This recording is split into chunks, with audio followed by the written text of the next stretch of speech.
مرحبا يا أحلى متابعين. اليوم معي وصفة سرية لليالنجي السوري الأصلي. خليكم معنا تعلموا كل خطوة وتطلع عندكم الطعمة روعة.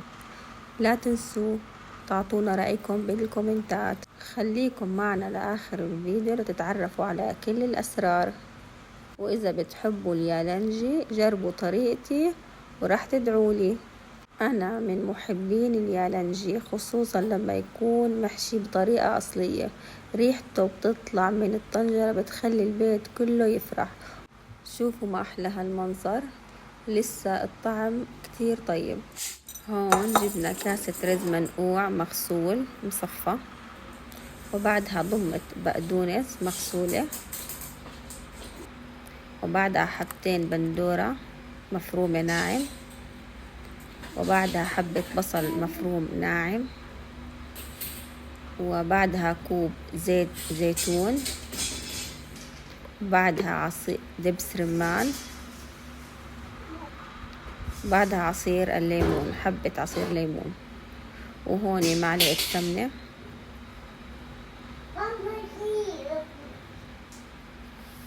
رشة ملح وقرفة وفلفل.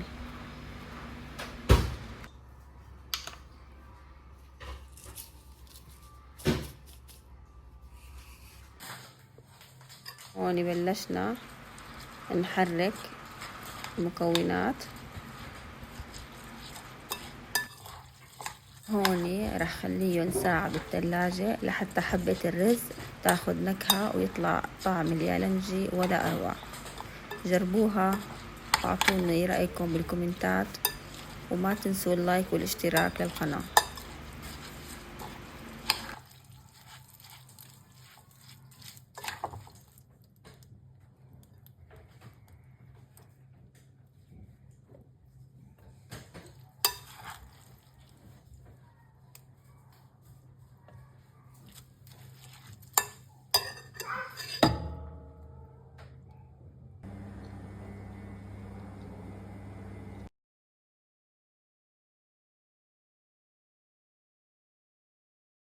وهون حبيت حط بطاطا أسفل الطنجرة.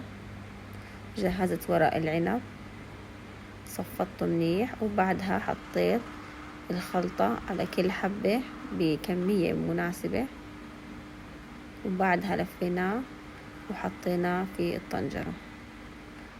هون آخر شي حطيت كوب مي وزيت زيتون وليمون وغطيناهم، وإذا بتحبوا تحطوا فوقهم صحن لحتى ينغمروا كامل، ومنحطهم لحتى يغلوا، وبعدها بنوطي الغاز عليهم لمدة ساعة. وصحتين وألف هنا. لا تنسوا تعطونا رأيكم وجربوها واعطونا شو طلع معكم.